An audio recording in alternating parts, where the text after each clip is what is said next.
Hi, this is Jesper from 4Sound. We're at Copenhagen and we're going to have a little chat with Mr. Jim Root from Slipknot. So how are you, Jim? I'm tired, but good. Everything's cool. A lot of flying, a lot of hotels, a lot of arriving at hotels after flying overnight and getting into your room at 7 or 8 in the morning when the sun's up. Yeah. But we're in Denmark now, so the sun's basically always up. Yeah, it's long days at the moment. That's very nice. Right. We're going to talk a little bit about your signature equipment. Of course, as we can see here, he has his Fender signature model, the Telly. I have a Telly here. And that's you call that number 2? This is, well, this is probably number 3, I would say.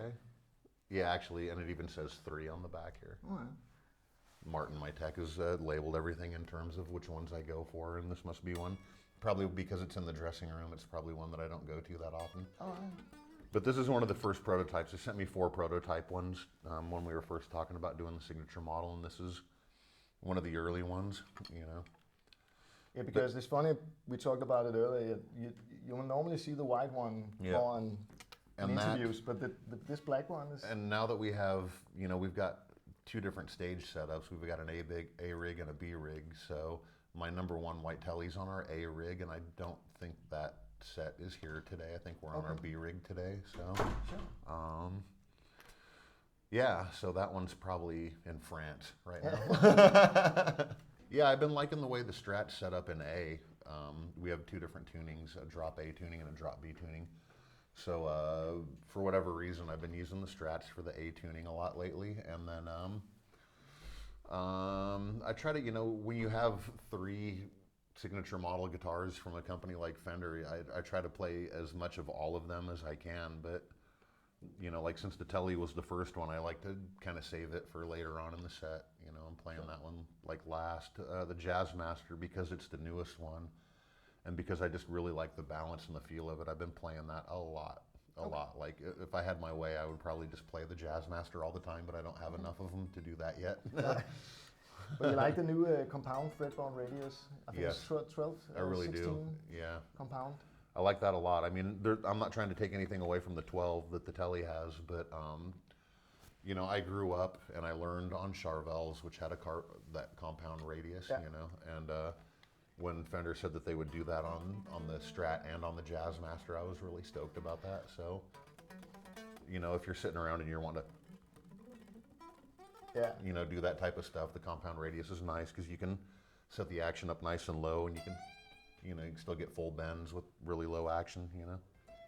It's also, I like the way your signature model is kind of like, it's cool because it's not so much a signature model. It's more like, you know, a nice guitar, you know. Well, and that's like, the whole point. I mean, to me, I didn't want to put a bunch of tribal S's and Jim Root shit all over it, you know what I mean? Because it's like, you know, I wanted people, like, even if they could care less about my band or the music that I write or the way I play guitar, you know, a blues or a jazz player could pick it up and be like, you know, it sounds really nice. It's got really good tone wood. It's easy to play. This guitar kind of fits my style as well. I wanted to be extremely versatile, you know, and you know, that was important to me. And I'm, you know, I'm big on classics with everything, you know, and you know, they're pretty iconic and classic guitars. So I just wanted to make them fit for what I do, you know, and the tool I need for a guitar is, you know, I need something that has, you know, resonant, dark tone wood, humbuckers, high output. You know, at the end of the day, I'm in a metal band. I'm not in a jazz band or a blues band or a straight rock band, although I can get those tones with this guitar. And it does it well. I mean, you flip up to the 16. And has more like this. You know, I mean, you can get some of that bluesy kind of. Yeah, very nice clean tone actually on the neck pickup. You know, jazzy kind of stuff and all that, you know. But yeah, I mean, it's I don't know. I just love classic stuff, you know, and a lot of my favorite guitars growing up, you know, Pete Townsend, Jimmy Page, all these guys, you know, and Jimi Hendrix and Stevie Ray Vaughan and Gilmore for sure. I mean, very classic and noteworthy guitar players, you know. And what about do you have some nice, you know, like a number 1, you know, vintage, you know, old guitar or something? I have a 1966 Jazzmaster at home that You know, I've been meaning to take to the studio. I haven't yet because I don't really want to travel with it. You know, it's a pretty old, frail guitar. I've got a 1981 Gibson Flying V in Silver Burst. I've got a 1959 ES330. I would have some more. I'm trying to get more into the vintage guitar market, but they're very expensive. Yeah. And for me, you know, it's hard for me because it's like, oh, it's a guitar, you know, I play in Slipknot, it's, you know what I mean? So do I really need a, you know, a 1959 Les Paul, you know, $190 million guitar to, you know what I mean? So. But that's also, I think you use the same same setup in the studio as your live. Yeah, I mean the studio's a different situation. You know, you're painting a picture when you're in the studio, so the same rules don't apply. Well, there really are no rules live or in the studio. But in the studio, you're layering things, and you're building the structure. So.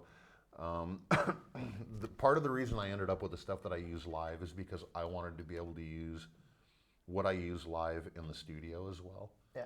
And that's 100% the reason why the body of the wood of my guitars is mahogany. Oh.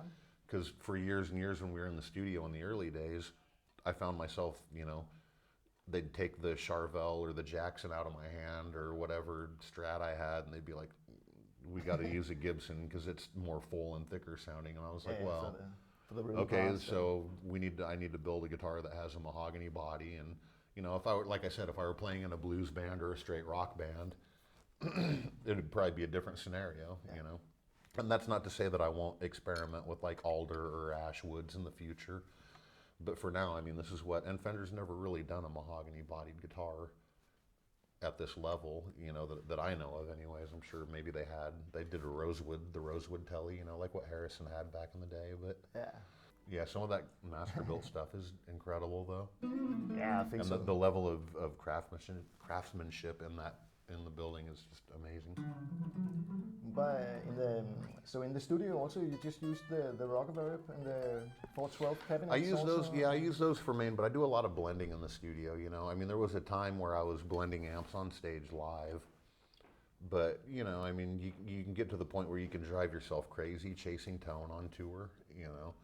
And I've started communicating a lot more with our front of house engineer, and when you're trying to fit your guitar sound in to another guitar player, a bass player, percussionists, a DJ. I mean, there's a lot of frequencies there that you got to be careful that you're not hitting in order to not mask frequencies, you know. So it's a little bit of you have to kind of, like, this is the tone that I want, but I can't really have that tone because if I do that, then I'm cutting in with all the bass frequencies, you know, and you know, the low, you know, tom stuff it's masking that frequency. So that's one of the reasons why I kind of started leaning towards the Orange and a more classic sort of British Barkey EL34 or 60A7 tone, you know, for live.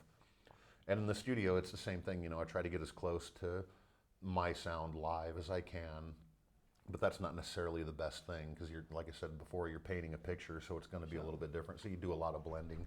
Also because it has to, you know, connect with mix. Yep, it has to connect. They have to complement each other. They can't really sound exactly the same. That would kind of be pointless, you know. And it needs to sound like two guitar players coming out of the speakers at you and all that, you know. So I mean, that's kind of where I arrived at, you know, over trial and error over the past 15 or 16 years, trying different amps and different, you know, different combinations of things. I've just kind of, this is where I'm at now. And actually, Orange sent me a new amp. The Mark III, and that's actually my main amp in our A rig, which I don't have here with me now, but I love that amp. And I didn't even get a chance to really play with it or set it up. We threw it in the rig and we kind of did a real quick setting on it, and our front of house guy was pissed off. What are you doing? It's going to change everything. It's going to take me forever to figure this out. And he was like, oh, okay. It sounds great. Continue. You know? After that. And I'm like, yeah, it does sound great. And so I need to hit up Orange to get a lot more of those. You know, I'm not playing with a bunch of, like, you know, schooled and knowledgeable jazz musicians out on the road, and I'm not trying to get 8 different guitar sounds. You know, it's Slipknot. We've got, you know, I do clean in a little bit in a couple of songs, and we've got a dirty sound. So straight into an amp, I use a GCX switching system with pedals on it. I don't have any like processors or eventides or any of that type of stuff. It's all literally, it's essentially a pedal board in front of an amp with a noise suppressor into a 412 cabinet that's mic'd off with a 4050. You know what I mean? And that's that was Audio Technica mics you used on the. Yep. So like condenser mics to get a little more frequency going on instead of just SM57. Yep. And what about you had the MXR carbon copy delays also on the board? Yeah, and I've got two pedal boards. Like I've got the GCX, and then I've got a switching system that I don't put out front for Slipknot because it could get, smashed or kicked or baseball bat on top of it. But my guitar tech does all the switching from behind the stage with that. Yeah. But he put a satellite pedal board out there for me, so I've got the Dunlop Custom Shop Crybaby, the rack mount version out there, but I also have a Jimi Hendrix signature wah out there because they both sound a little bit different. And then on the satellite pedal board, I have a carbon copy, and I've got a fuzz pedal and an overdrive just in case I need it, which I hardly use. But that way, the carbon copy, you can kind of play with it and get a bunch of weird noises out of it and stuff like that. So, I'm able to kind of just hit like nice, a delay thing analog, and have it delay. repeat over itself. And I'm thinking about what about the Tiny Terror, your signature model from Orange? Were you in the process of how they voiced it and to get the sound you want, or was it more like a little bit? But Adrian is a scientist and he likes to just go for it and do stuff. And honestly, the only thing I said to him was, if we're gonna do a Terror series signature, it's got to sound like a rock reverb. So he's like, well, how can I make a rock reverb preamp? And and he selected the tubes, he did the wiring, the circuitry, and all that stuff. And they sent me one, and I was like, sounds like a low wattage version of a rock reverb, which is what I use. So absolutely go for it. It's really hard to do a signature amp when there's nothing you want to change. Yeah, on it, you know what I mean? Yeah. Like if they said, hey, we want to do a Mark III signature amp for you, I'd be like, okay, so what, change the color and put my signature on it?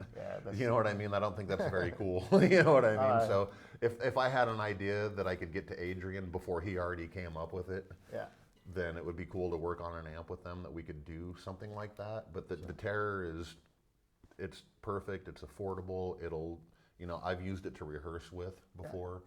I try to use it in the studio, but it just doesn't have the headroom that you need for the studio. In the studio, you're cranking things up really loud, But it's playing really loud also. The tiny Terror head. It's like, was it 15 watts and you can change it to 7? Yep, 14 and 7.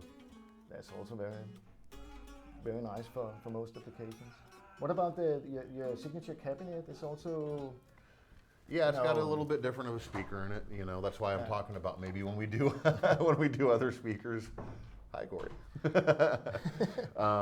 We've talked about doing one eventually that has Celestion speakers in it, but for now we're using the Spitfires. Yeah. And they're good, they're great, and it's like I said, man, this is an amp that's very, very close to what I use. That if you're just starting out and you don't know if you're going to even be into guitar in 5 years, you're not going to break the bank trying to, to get an amp just because it's what. And I don't even know, the sales of them have kind of dropped off a little bit, so I don't even know how much longer they're going to make them for. They might stop making them in a couple of years, and then it'll be like a shit, you can only find them on eBay, you know what I mean, type of thing. I have so many amps at home. I've got Bogners and Boogies and Diesels and Riveras and, Marshalls and whatever, and, Ampegs and, all these amps at home. And I'll start playing through a different amp, and I'm like, oh shit, man, this is really, wow, maybe I should go back to using this amp. And then I'll go back and plug a rock reverb in, and I'm like, nope, rock reverb's beating it, love it. You know what I mean? So. But I really think they sound really, really nice also. Do you use the reverb in it also sometimes, or maybe not live? Rarely, no. That's not we're the usually style. playing big arenas, and there's a lot of reverb in those arenas already. It's not like a surf. Yeah, and on my clean channel, I have I run a phaser and the carbon copy delay set with just a little bit of slap on it, and And I used to run a compressor. I don't do that so much anymore, but that just to color the sound a little bit, you know, for like, and it's quick parts like, you know. That is the intro for the Sarcastrophe. Sarcastrophe, yeah. It's really nice. You know, that type of stuff, just to give it a nice, brilliant kind of shimmer, you know.